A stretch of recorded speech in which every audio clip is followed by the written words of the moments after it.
Welcome to the Retiring Canada podcast, where our mission is to educate and empower you to make the most informed, rational, and productive financial decisions.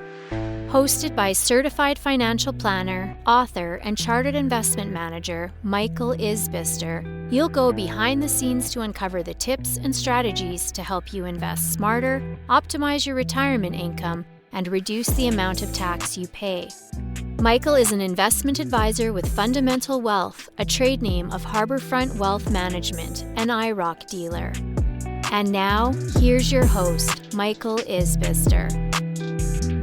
Hello everyone, and welcome again to the Retiring Canada podcast. I hope you had an amazing holiday break with your friends and family, and I'm sending my blessings and well wishes to you as we go into 2024.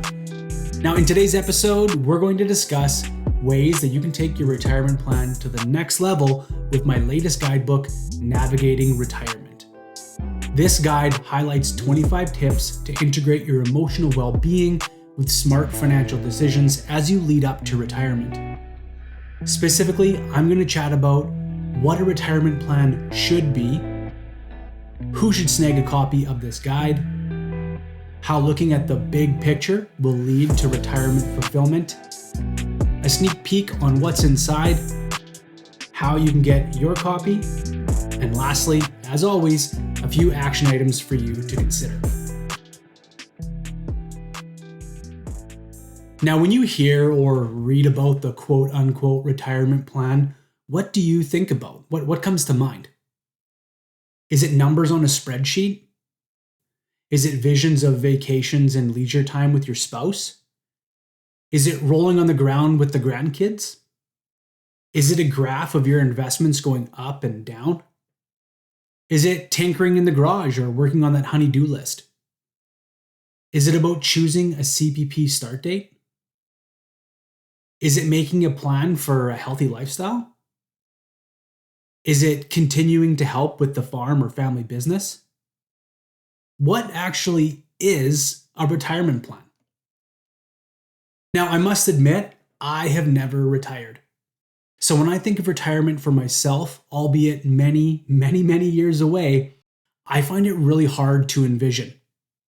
Fortunately, I am blessed to have worked with hundreds of families at all phases of their retirement journey and have been able to learn from their lived experience. Selfishly, I think this is one aspect of my career that has helped me in my own life immensely, and has helped both my wife and I to understand our relationship with money now, as we age, and as we eventually retire. It is through this shared experience that all of the pitfalls, victories, trials, and tribulations others go through, that an experienced, knowledgeable financial planner can help to distill and share their wisdom with you to help ensure you avoid making the same mistakes and achieve your goals. Choosing investment products is important, but I believe that is the easy part. Managing emotions, understanding risk, dealing with the changing seasons of our lives, building a legacy, and embracing the unknown are much more complicated endeavors to navigate, in my opinion. Now, people deal with money in all sorts of ways, and it can be strange.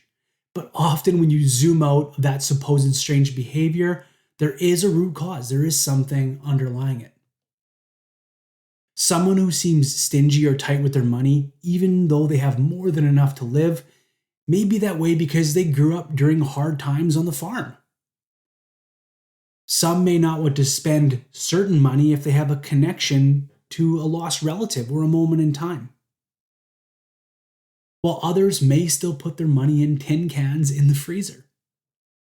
As I always say to my father-in-law when we're talking about the old country, hard times coming, Grant.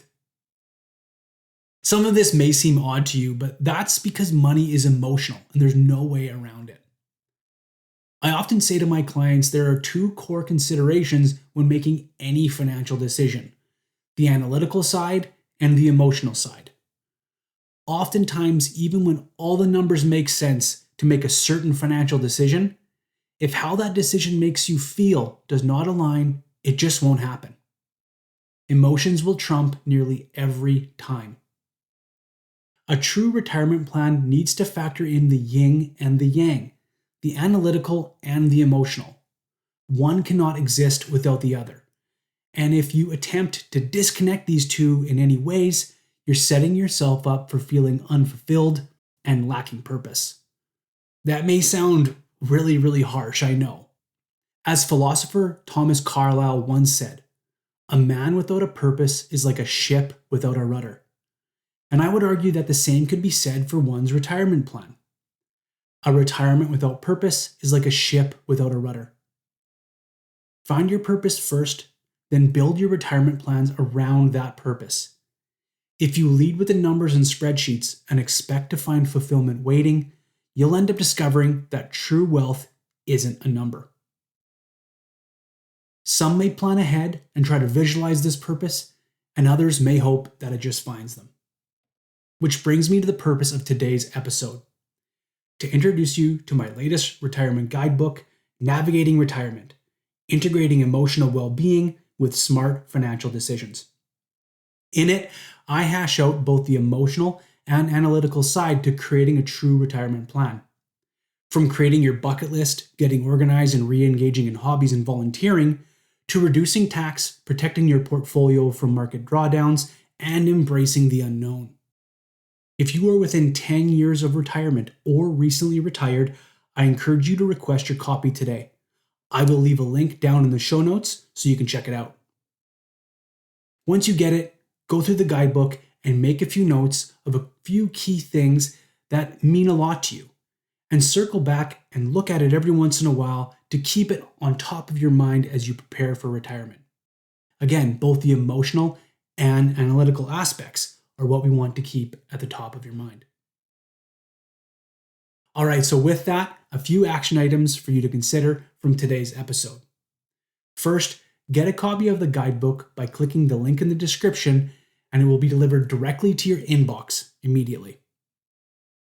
Number 2, think about your why, your purpose in retirement. I know this sounds very grandiose, and I assure you that it will take some time, but I'm serious. Set a reminder in your phone today for 8 a.m. every Tuesday. Take 5 or 10 minutes just to think about your future retirement. Close your eyes and put yourself there. What are you doing? Who are you with? How does it make you feel?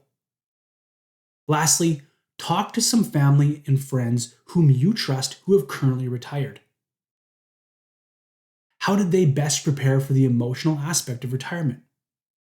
What are their biggest regrets or fears leading up to retirement? Life is a shared experience, and learning from others you trust will help guide you through your very own retirement journey. Okay, so that is a quick, abbreviated episode for today. For all the links and resources discussed, please check the link in the show notes or visit retiringcanada.ca. If you've been enjoying the show, please subscribe and leave us a 5-star review in your favorite podcast app. Be sure to sign up for my weekly Retiring Canada newsletter. And hey, when it comes to your retirement, don't take chances. Make a plan so you can retire with confidence. All comments are of a general nature and should not be relied upon as individual advice. The views and opinions expressed in this commentary may not necessarily reflect those of Harbourfront Wealth Management. While every attempt is made to ensure accuracy, facts and figures are not guaranteed.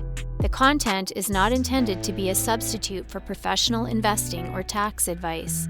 Please seek advice from your accountant regarding anything raised in the content of the podcast regarding your individual tax situation.